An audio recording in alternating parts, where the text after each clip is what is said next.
ప్రపంచంలో కొన్ని హత్యలు శరీరం కనబడుతుంది. మృత్యుడు ఎవరో తెలుసు. కానీ వారిని ఎవరు చంపారో తెలియదు. పోలీసులు డౌట్ వచ్చిన వారిని విచారించారు. కానీ ఎలాంటి ప్రయోజనం లేకుండా పోయింది. చివరికి అది ఎవరు చేశారో కూడా తెలియలేదు. ఇలాంటి మరెన్నో మర్డర్ కేసుల గురించి ఈ వీడియోలో తెలుసుకుందాం. ప్రపంచంలోనే షాక్‌కి గురి చేసిన సాలు కాని మర్డర్స్ గురించి ఇప్పుడు తెలుసుకుందాం. అంతకంటే ముందు ఈ వీడియోని లైక్ చేసి మరెన్నో వీడియోస్ కొరకు మా ఛానల్‌ని సబ్స్క్రైబ్ చేసుకోండి. ఇప్పుడు టాపిక్‌లోకి వెళ్దాం. మొదటిది బ్లాక్ డాలియా మర్డర్ కేస్.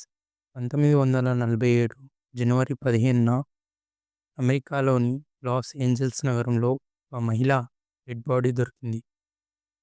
ఆమె పేరు ఎలిజబెత్ షార్ట్. కానీ ఆమె బ్లాక్ డాలియా అనే పేరుతో అందరికీ తెలుసు. అయితే ఆమె బాడీని 2 పార్ట్స్‌గా చేసి డెడ్ బాడీని విచిత్రంగా అలంకరించి వదిలేశారు. ఆమె ముఖంపై గాయాలు ఉన్నాయి.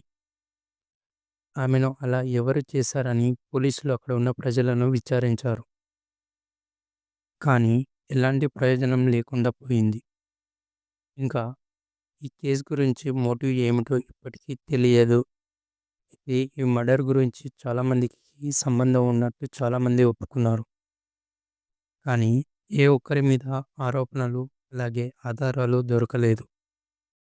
ఈ మర్డర్ ఇప్పటికీ అమెరికా చరిత్రలో మిగిలిపోయిన కేసుగా చెప్తారు. రెండవది జోడియాక్ కిల్లర్ మర్డర్ కేస్.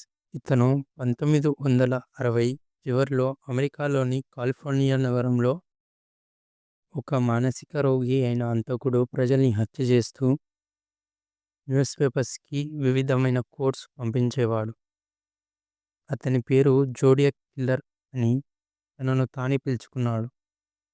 ఆయన పంపిన లెటర్స్, సిఫర్స్ అంటే రహస్య కోడ్లు.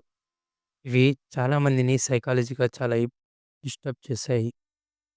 అయితే అతడు 5 మర్డర్‌లు చేశాడని పోలీస్ స్టేషన్‌లో రిపోర్ట్ అయినా అంతకంటే నెంబర్ ఎక్కువ ఉండవచ్చని పోలీసులు భావించారు.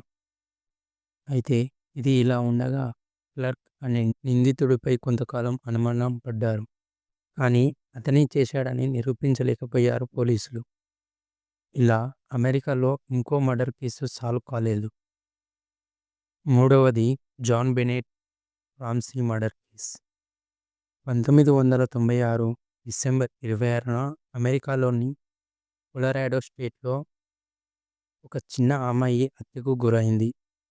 ఆమె పేరు జాన్ బెనెట్ రామ్సీ. వయసు కేవలం 6 ఏళ్ళు.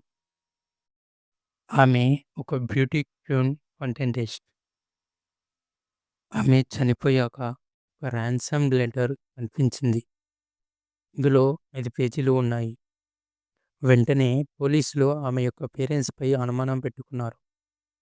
కానీ పోలీసులు నేరం నిరూపించలేకపోయారు. ఈ కేసు అమెరికాలో మీడియా ఫ్రెంచ్ అయింది.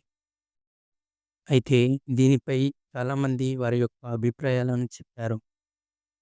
కానీ నిజం ఎవరు కనిపెట్టలేకపోయారు. DNA ఆధారాలు, టెక్నాలజీ ఉపయోగించినప్పటికీ కేసు సాల్వ్ కాలేదు. నాలుగవది Jack the ripper murder case. ఇది ఇంగ్లాండ్‌లో జరిగింది. ఇది ప్రపంచంలో మొదటి పబ్లిక్ మిస్టరీ కేస్. 1888లో లండన్ నగరంలోని వైట్‌చాపెల్ అనే ప్రాంతంలో చాలామంది మహిళలు క్రూరంగా హత్యకు గురయ్యారు. అయితే ఇతను తనను తాను జాక్ ద రిప్పర్ అని ఒక లేఖలో రాసుకున్నాడు.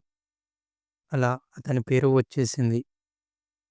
అతని మర్డర్ మోటివ్ చాలా డిఫరెంట్‌గా ఉండేది. అందులో బాడీని ముక్కలుగా చేసి కొన్ని భాగాలను తీసేసేవాడు. అయితే ఇతని మర్డర్స్ ఒక సైకోలా ఉండేవి. లండన్ పోలీసులు అన్ని రకాలుగా ఎఫర్ట్స్ పెట్టారు. చాలామందిని అనుమానించారు. కానీ మర్డర్ ఎవరు చేశారో వాళ్ళకు తెలియలేదు. జాక్ ద రిప్పర్ అసలు ఎవరనే విషయం రహస్యంగానే మిగిలిపోయింది.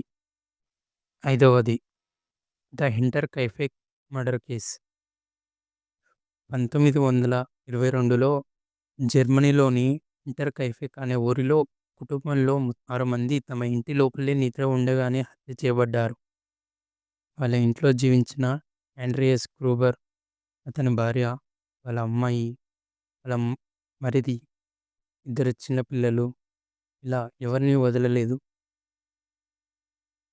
ఒక ఇంటి మధ్యలో ఎవరు చూడకుండా వేటకోలతో తలలు చీల్చేసి చంపారు. విచిత్రం ఏమిటంటే హత్య జరిగిన తర్వాత కూడా కొన్ని రోజులు ఇంట్లో లైట్స్ పొగలు కనిపించాయి. అంటే హంతకుడు అక్కడే కొన్ని రోజులు ఉన్నాడనే అనుమానం కూడా ఉంది. ఇది జర్మనీలోని ఒక భయంకరమైన మర్డర్ మిస్టరీగా ఉండిపోయింది. Thank you for watching this video.